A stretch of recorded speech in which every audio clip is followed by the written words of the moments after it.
Welcome to this week's Social Media Wrap. This week we are with Future Space at a beginner robotics course with some really cool kids. Can any of you tell me what this is? Zero. We are going to find out more about this, but first... It's been a busy week on social media. Let's look at the major trends.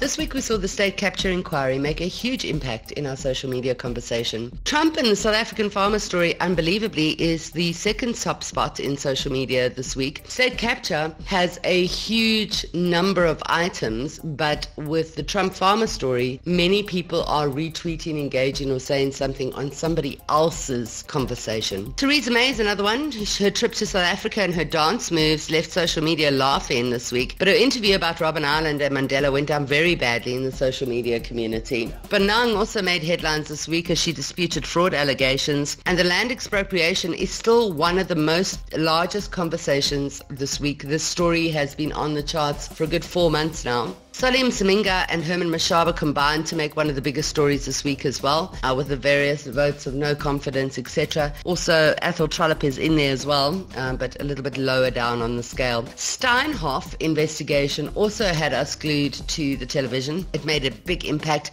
And sadly, Adam Katsavelos refuses to leave the charts. He comes in as one of the top 10. And now tap on This is quite an intense beginner's robotic course. So while I concentrate, let's have a look at what you've liked this past week.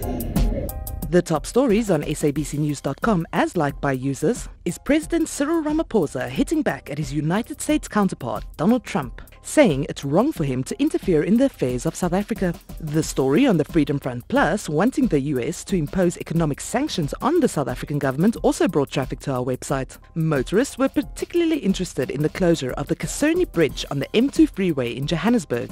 The road will be closed until the end of 2019 due to major cracks. Finally, the xenophobic attacks as foreign-owned shops have begun closing their doors got our attention. This after 3 people were left dead in Soweto, south of Johannesburg, when locals attacked foreign businesses.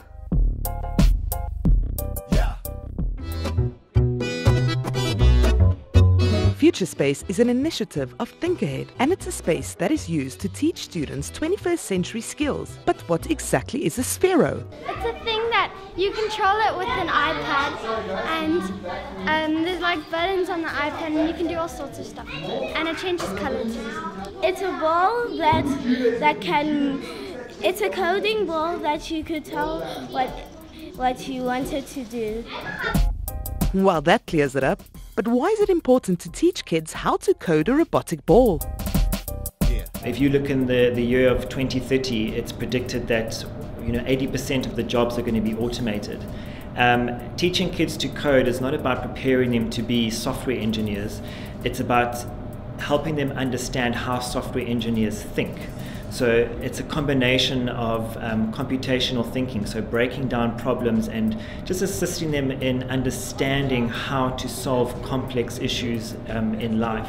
So now the kids will learn different things. They'll learn how to navigate. So they'll learn their north, south, east and west. So they'll learn your degrees. So you've got your 90 degrees, you've got your 180 degrees, that's to go back. So it teaches them that. So with the tech space, it teaches them a lot of punctuation. So now that is where your language skills now come in. So there's quite a lot of skills that they can use, that they can build and develop just using the Sphero. That's it for your social media wrap for SABC News in Johannesburg. I'm Nina Oosthuizen.